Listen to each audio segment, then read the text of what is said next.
And so that's our hope for your takeaway today. By way of introduction, my name is Jennifer Newmeyer. I lead a wonderful team of folks from LinkedIn Learning, RMs that sit here on the East Coast. And I've been at LinkedIn for a couple of years now. And one of the priorities that I've had since being here is really trying to be part of something bigger. And Nawal, you're such a great proponent of that. So, of course, I have you to thank for giving us this amazing, amazing opportunity to be here and have access to all these amazing, incredible resources that we have. Or part of what you do, Nawal, gives us access to all these resources. But what I've done is I've teamed up with the folks here at Enable In who have put together a session today for us to raise awareness for mental health and mental health issues. This month is dedicated to that, and I'm going to quickly introduce some of the speakers that we're going to have come up and join us today. My Queen's compadre, Frank Romeo. He's one of the longest living veterans diagnosed with 100% post-traumatic stress disorder, PTSD. This disability, it's the cause and effect of his socially I want to read this the right way. The cause and effect of this socially crippling disease has consumed his life and fueled his work. This is going to be one of the best moments that you spent at LinkedIn today, hearing what Frank has been able to accomplish, taking this incredible experience of which has impacted his entire life and taking this to the greater good and impacting millions of people by his learnings. The focus of his life's work has been to educate returning veterans as well as young people in general about PTSD and its debilitating impact on individuals as well as society as a whole. So please extend a very warm welcome to the folks that are going to be joining us up here today. 50 years ago, at 18 years old, over 50 years ago, I was dropped in the jungles of Southeast Asia and fought in the Vietnam War. And through a series of events, I was severely traumatized, not once, but several times. And then leaving the military, again, I was traumatized several times. Back in the 60s, veterans were not accepted by society. In fact, personally, I've been spit on back in the 60s by anti-war protesters. And the Vietnam veterans stood for everything America hated at the time.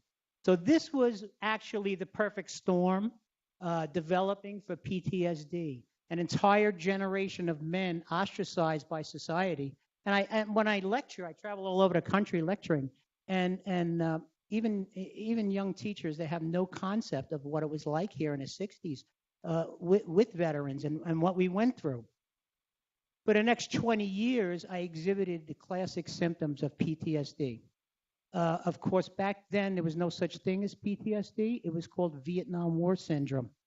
And through a series of events, again, traumatized several more times, always related to my war experiences, I carried these classic symptoms, rage and a tremendous amount of anger and impotence and not being able to hold down a job or a relationship, reoccurring nightmares, flashbacks. It was classic. I was the classic example of what we call PTSD today and what some of our young veterans are going through today.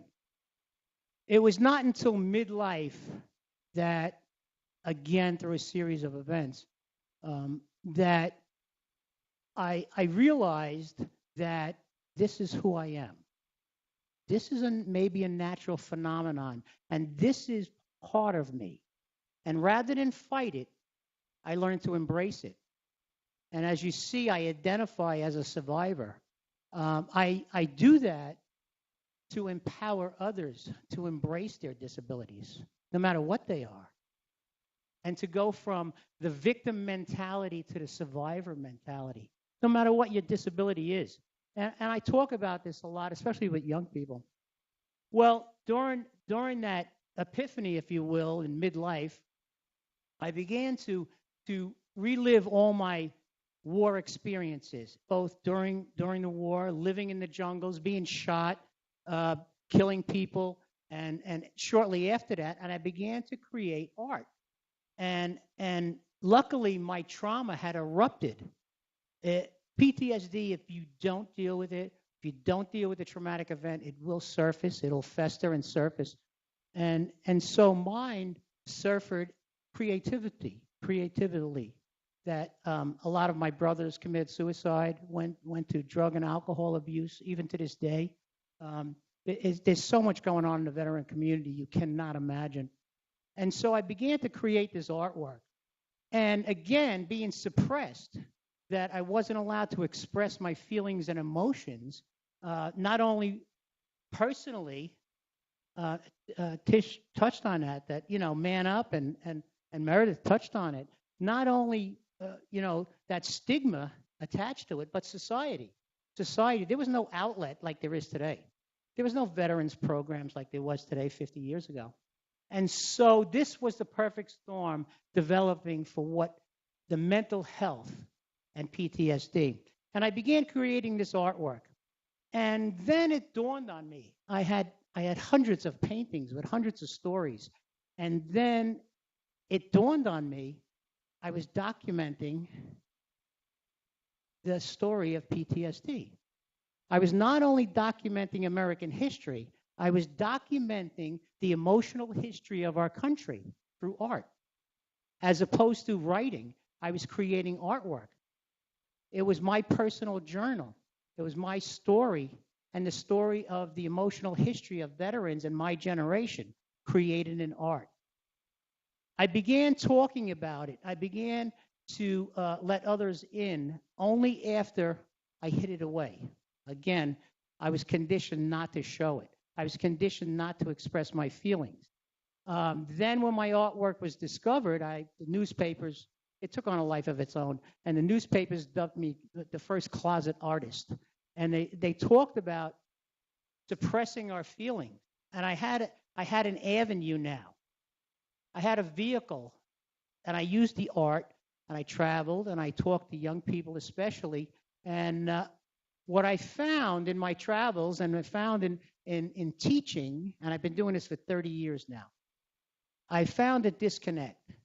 I found a disconnect between, at the educational level of young people going into the military and really going into life, and the reality of what they find in life, and the reality of how they perceive war, and the realities of how they deal with trauma. So I began to, again, see this disconnect. And I've been dealing in the education now, and I started programs to deal with educationally dealing with the trauma before it happened. In other words, I would go into a school and talk to seniors going into the military, and my program would kind of detox them before they got traumatized, prepare them for what to expect, prepare them for the realities of not just war, but the realities of life. No one really speaks to them, trust me, at this level. They just sit there and listen to me. They can't imagine some of the things I'm talking about feelings and emotions. They're not educated. And now, coupled with the video game mentality that we have with young people, we're really in for a serious problem because they are so disconnected from the realities of life and war in general. I believe, and I've been pushing it for 30 years now, that education before the fact is the only way to get a handle or even put a dent on 22 suicides a day in the veteran community. How can you have that? It's unacceptable. Shame on America. How do you allow this to happen here in the richest country in the world? 1 in 4 homeless is a veteran. How does that happen? And so no one's taken this approach but me. And I've been doing it on my own, funding my own projects for 30 years, traveling around, talking to young people. As you saw the Walk with Frank project, I've started this project this year. I'm going to be walking across New York State. I'm going to be recreating the homeless experience. 2 years ago, I went back to Southeast Asia, and I relived in the jungles and the rice paddies of Vietnam and Cambodia and Laos. and Thailand. And for 7 weeks, I lived in the jungles all over again, 50 years after the fact. And I wrote a daily blog. And students in America would follow me as a lesson plan. And so and it was interactive. They could actually post questions with me. And I would get back to them, a day later and answer their questions. And I studied PTSD from the former enemy. And I studied their take on it. We talk about PTSD here and we talk about in Iraq and Afghanistan, and we talk about our soldiers. People are traumatized on both sides. I have a painting called The Survivor, and it's this guy who is just beat up. I mean, he looks really bad.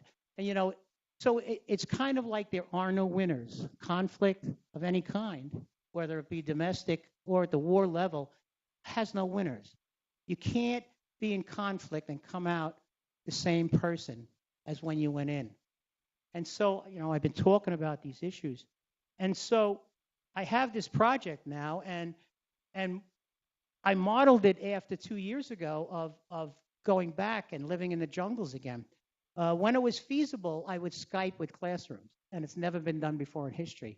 So I actually, from the jungles of Southeast Asia, were in the classrooms of America in real time, and students would post questions on how I felt and talked about my feelings and emotions from Southeast Asia, and it was really phenomenal. A few of them were televised on New York TV.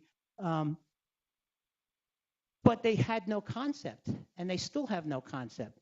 And so I've taken this approach to education, and I think all my presenters will agree with me that, education, understanding, getting a handle on things possibly before they happen, and just being a little more prepared.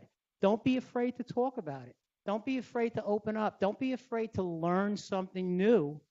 And how, when I talk to young people especially, how you take what I'm telling you, how you are educated as far as the realities of life and the realities of war is when you're traumatized, and we're all going to experience a traumatic event in our lives.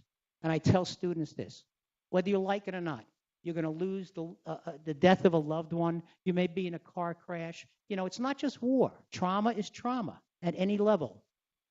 And how you prepare yourself before the fact is how you're going to embrace it afterwards, and how you're going to be able to move forward when it happens to you, as opposed to just being blindsided. And I've taken this approach now most of my adult life. And so my Walk with Frank campaign, and I invite all of you to join. The cards are on there. Go on my website and join the team. I have put together 35 professionals from all over the country, from businesses to veteran outreach, to our elected officials, to education people, working on this project. Last week, I was in Albany, and I was out on the Senate floor during session talking to our policymakers about policy change. We need to have more education. We need to start a conversation about mental illness before the fact, not after the fact. And I've been advocating this on my own for 30 years. And so, they listen to me, and some are on board, and some have their own agendas. But, you talk to enough people, someone starts listening to me, and I'm not getting any younger. It's like, I don't know how much more energy I have left in me. And so, I'm out on the Senate floor, which, by the way, is very cool because, I'm nobody. And the senators are listening, like you guys are listening to me talk. Imagine a room full of senators. It's kind of cool. But it was for real, Also, this past 2 months, I've been on the road, and I'm proud to say that the SUNY system of New York, the education system, now there's a course curriculum. Students can get on course curriculum, Walk with Frank, and they can join the team. Students at all different disciplines, from business and marketing, communications, psych, and social work, can actually join the team. I will have access to my resources with them. I have a tremendous team put together and different departments. We also have a medical staff that's traveling with me. I wouldn't call it an entourage, but I have a support team. And we have professionals. We won't leave any veterans sitting on the wayside. We won't leave anyone in need. We will have professional people. I'll be doing the walking. I'll be living in the homeless shelters. We have a documentary team that's going to make a documentary about it. It's educationally based, specifically advocating for policy change and more education in mental health. And so we're out there. We're working on it. Don't be afraid to pick up the phone. My contact is there. Join the team. It's going to be a movement, and we're starting here in New York State. And the way we're moving, it's going to be an example for the rest of the country. And people are taking notice. And it's going to begin in the spring of 2019. And after 30 years of doing this, it's coming to fruition. So I thank you for listening. Thank you.